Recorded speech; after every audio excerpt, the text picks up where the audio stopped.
وعلى سائر الصحابة والتابعين أجمعين. أما بعد فأعوذ بالله من الشيطان الرجيم. بسم الله الرحمن الرحيم. ورتل القرآن ترتيلا. صدق الله مولانا العظيم. مولاي صل وسلم دائما ابدا على حبيبك خير الخلق كلهم محمد سيد الكونين والثقلين والفريقين من عرب ومن عجم. محمد ذكره روح لأنفسنا. محمد شكره فرض على أممي. ما شاء الله ما شاء الله. میرے لیے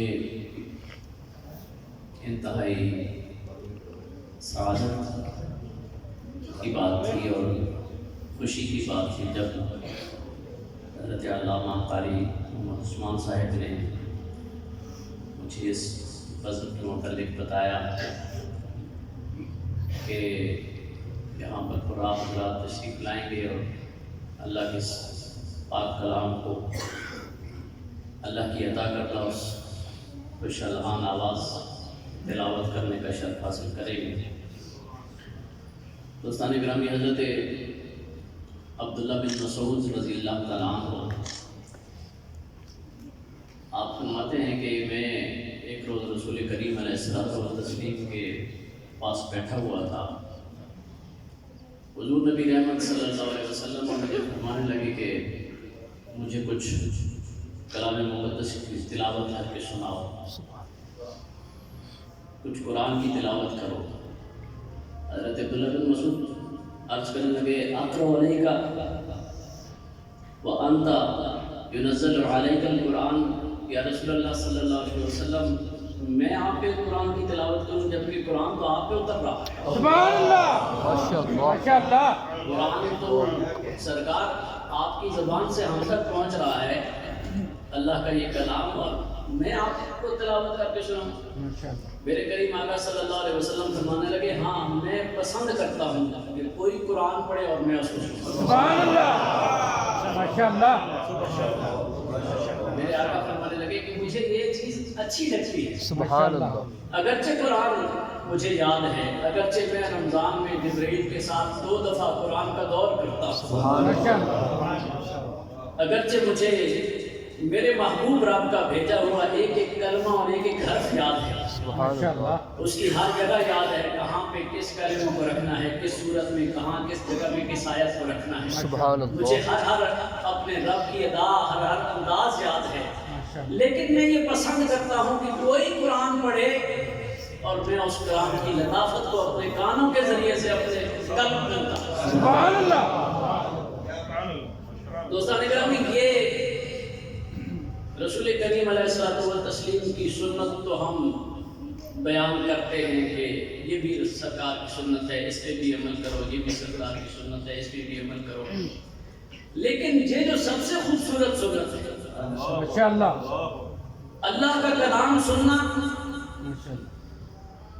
اور مصطفیٰ کی سنت سمجھ کے سننا. سبحان اللہ. ان دو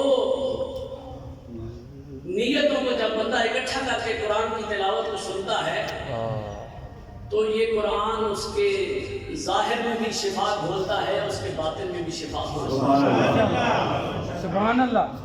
وَنُنَزِّلُ مِنَ الْقُرْآنِ مَا هُوَ شِفَاءٌ وَرَحْمَةٌ لِّلْمُؤْمِنِينَ. اس قرآن کی تلاوت کے وقت، اس قرآن کو سننے کے وقت اللہ کی رحمت کا بھی نزول ہوتا ہے اور شفا کا بھی نزول ہوتا ہے. سبحان اللہ.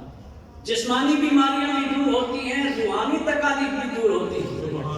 لیکن ہماری بدقسمتی یہ رہی کہ ہم اپنے اس خاص عمل سے دور ہو گئے. یہ جو اللہ کی رحمت کا ایک وسیلہ تھا، یہ جو ہمارے دلوں کی مردنی کو دور کرنے کا ایک وسیلہ تھا، ہمارے دلوں کے اندھیروں کو دور کرنے کا ایک وسیلہ تھا کہ قرآن پڑھا جائے، اپنی زبان سے بھی پڑھا جائے، قرآن سنا جائے، اچھے قاری کی آواز میں سنا جائے، یہ جو زبان سے پڑھنا ہے اس کی الگ لطافت ہے، اس کا الگ اکرام ہے، اس کا الگ انعام ہے، اور جو قرآن اپنے کانوں کی سماعت سے سننا ہے اس کا اللہ الگ اجر الگ انعام نصیب کرنا ہے۔ سبحان اللہ۔ تو یہ ہم نے قرآن پڑھنا بھی چھوڑ دیا ہے، اور قرآن سننا تو ہمیں اس لذت سے آگاہ ہی نہیں کیا گیا۔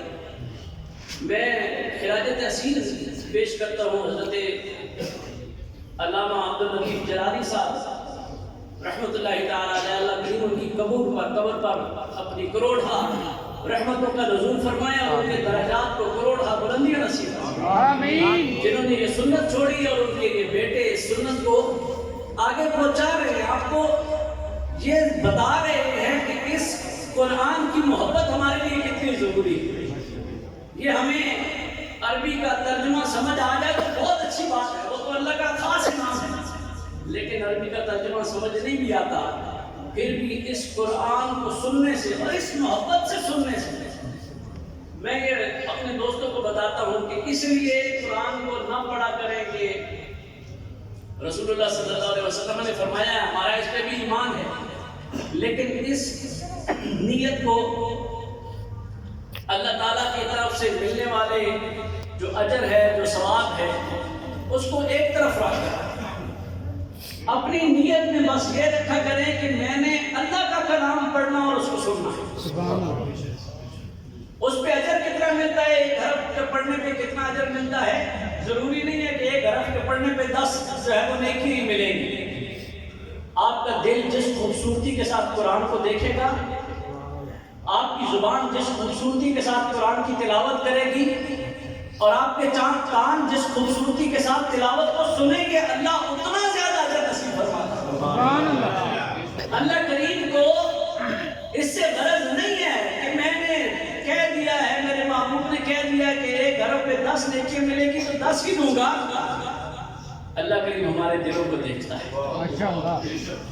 جو جتنی محبت سے قرآن کی تلاوت کرتا ہے اور جتنی محبت سے قرآن کی تلاوت سنتا ہے، اللہ کریم اس کو اتنا زیادہ اپنا محبوب سمجھتا ہے، سبحان اللہ۔ اتنی زیادہ اس پہ نظر فرماتے ہیں، اور جس پہ اللہ کی نظر ہو جائے، جس پہ اللہ کا کرم ہو جائے، کائنات اس کی محتاج ہوتی ہے، اس کو کائنات کی محتاجی نہیں رہتی۔ بے شک، بے شک، بے شک۔ اللہ کریم ہمیں یہ محبت نبھانے کی توفیق نصیب فرمائے۔ میرے آقا صلی اللہ علیہ وسلم نے فرمایا، انی تارک فیکم الثقلان، میں تمہارے درمیان 2 چیزیں چھوڑ رہا ہوں، کتاب اللہ و عترتی، اللہ کی کتاب چھوڑ کے جا رہا ہوں، اور اپنی اولاد، اپنی اہل بیت کو چھوڑ کے جا رہا ہوں۔ ہم نے اہل بیت کی محبت کو تو اپنے پلے باندھ لیا، لیکن میرے سرکار نے ایک محبت نہیں کی تھی، میرے سرکار نے ایک محبت نہیں کی تھی، میرے سرکار نے 2 محبتیں کہی تھی۔ میں تمہارے درمیان 2 چیزیں چھوڑ کے جا رہا ہوں، ان دونوں کو لازم پکڑنا ہے، ان دونوں میں سے ایک کو پکڑا، ایک کو چھوڑ دیا پھر بھی گمراہی ہے، ان دونوں کو چھوڑ دیا پھر بھی گمراہی ہے۔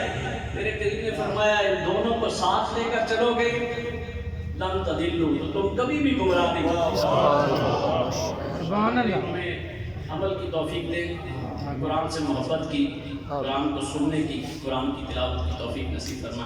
ہمارے اب آپ